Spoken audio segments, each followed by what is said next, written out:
Hey, what's up everybody? William here with AR15.com. So today I want to show you guys a new extremely lightweight pistol that just came onto the market. This is made by a company called Extar, and they did make an Extar 5.56 gun that looked very similar to this without the buffer tube on the back.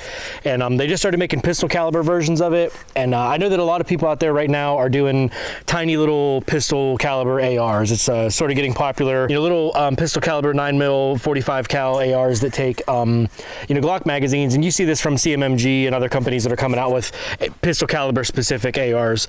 And I don't want to say that this is a pistol caliber specific AR, even though it does share some of the features because this is a blowback gun, but it kind of fits into that market. You know, it kind of fits into that really lightweight, small, compact, handy pistol caliber carbine. I'll struggle referring to this as a pistol caliber carbine since it's a pistol, it's not a carbine. This ships with the SB tactical brace for right around 400 bucks. So really light Glock mags, standard AR-15 fire control group, AR-15 pistol grip, comes with the brace for about 420 bucks. So that's pretty cool. I mean, if you were to try and build a pistol caliber AR in this range, that's not going to happen for 400 bucks. So side charging handle, comes with a compensator, threaded barrel, all that stuff. So it ships with one of these SGM tactical magazines. But like I said, any Glock style 45 caliber magazine will work. I didn't mention this is the 45 caliber one. They make it in 9mm and 10mm as well. But we're just going to focus on the 45 today, do a little bit of shooting with some basic 230 grain Winchester white box, and suppress it, see how it does. So let me show you guys a little bit of an up close look. Like I said, Extar is the name of the company, Lake Havasu City, Arizona. This is the 45 cal one. You can see standard AR-15 fire control group and pistol grip. Got the molded in trigger guard here that comes down a little bit. Glock magazines, this is your last round bolt hold open piece right there. Standard AR-15 style bolt release though. Side charging right up here.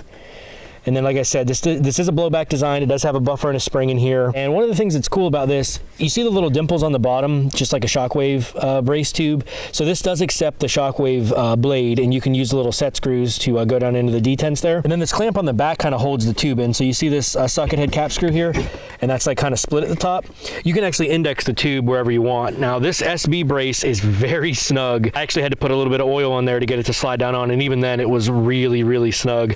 But the cool thing is, even if you're kind of forcing that on there and you get it on crooked, you can just loosen the screw, turn the tube to where you want it, tighten it back down, and then you're all set. Show you guys the other side, and you can see the silver color on the bolt here. That is a true NP3 coating, which is, you know, that's kind of nice. I mean, you're not going to get that in most of your standard bolts, so it makes it a lot easier to clean and stuff. There's actually flats on the barrel to put a wrench, which is pretty cool, so that you're not kind of fighting it or have to worry about how you're going to secure the upper, if you will, if you're doing a muzzle brake or a suppressor mount or just like a direct thread can or whatever. You guys may have noticed the rear takedown pin here that looks very similar to an AR-15, but it does not have a front takedown pin. Again, right there. Nothing in the front though. It's kind of a cool design. It just slides forward off the front. So all you really need to do is push the rear takedown pin through and pull it out. And then all you really got to get is like a kind of a magwell grip here on the front. So see how I can just grab this on the side and put my thumb on the back of that barrel nut, and I just push forward and it slides right off. So then the upper will slide off the lower, just like that. Very simple design to take the upper apart. See the cutout here in the back for the charging handle, how it's just a little bit bigger there, that little notch on the bottom. This doesn't fit out anywhere but back there, so you just slide this back, charging handle pops right out, and your entire bolt and weight assembly will come out. Like I said, blowback design, this is kind of your buffer weight there that goes into, you know, this spring back here. So this black part slides off of the NP3 coated part in the front. There's just two like roll pins in there. So you just pull on this and wiggle it. Can't do it with one hand, but you just grab these two pieces and kind of wiggle it, and that'll pull apart. And then you got your hairpin here to retain the firing pin. And that's it. You can see the little steel insert on the hammer so it doesn't get peened in. Very slick design to hold the buffer in. See that little plate right there? It just slides down in.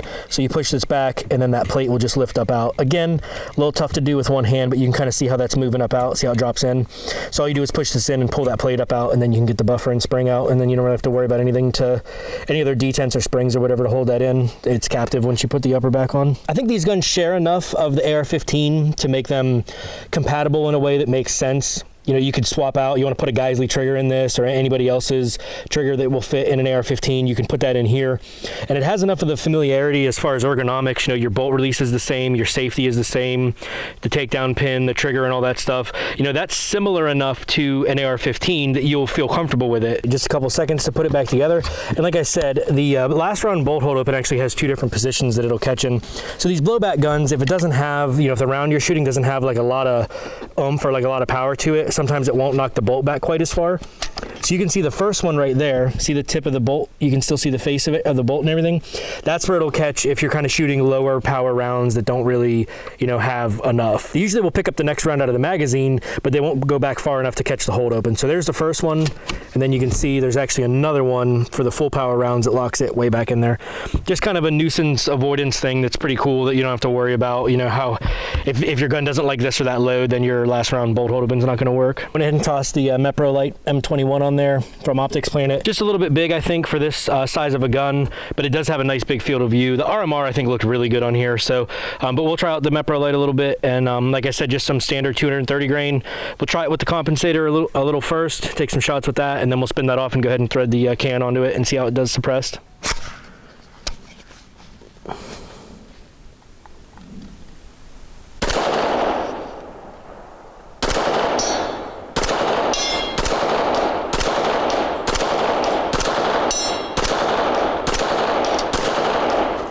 Surprisingly soft shooting for 230 grain, you know, blowback. Like I kind of thought it would push a little bit harder than that. The compensator definitely helps. It definitely keeps the front down. And I'm not sure if you guys heard those couple dings, but that's about a 6 or 8 inch steel plate that's 120 yards out. It's one that's way out at the end of the range. It seems to be pretty accurate, and it doesn't have nearly the recoil that I thought it would for a 45 that's this light. A bit of a snag. It appears as though, even though this is a 45, that the threads are not 578 by 28. That's the only 45 cal adapter that I have. I was really excited to suppress it, especially because these Winchester white box 45s are like 835 feet per second. So that pretty much wraps it up. Like I said, unfortunate I couldn't shoot it with the can, but still a very lightweight. I mean, even as I stand here holding it, it's really light. I think it's going to be a good competitor for people that are looking for a pistol caliber weapon in this size, you know, that's short with the pistol brace and stuff like that, because people don't like doing the SBRs, especially when the braces are as good as they are now. But it's got a lot going for it. Glock mags, AR trigger, all the AR controls and everything, and it is super light. It really is. So if you guys have any other questions about the Extar pistol, go ahead and drop a comment. I'll put a link in the description to Extar's website so you guys can go over and get all the other information that you need about it. I just want to say thanks for joining us here on ARFCOM. William signing off.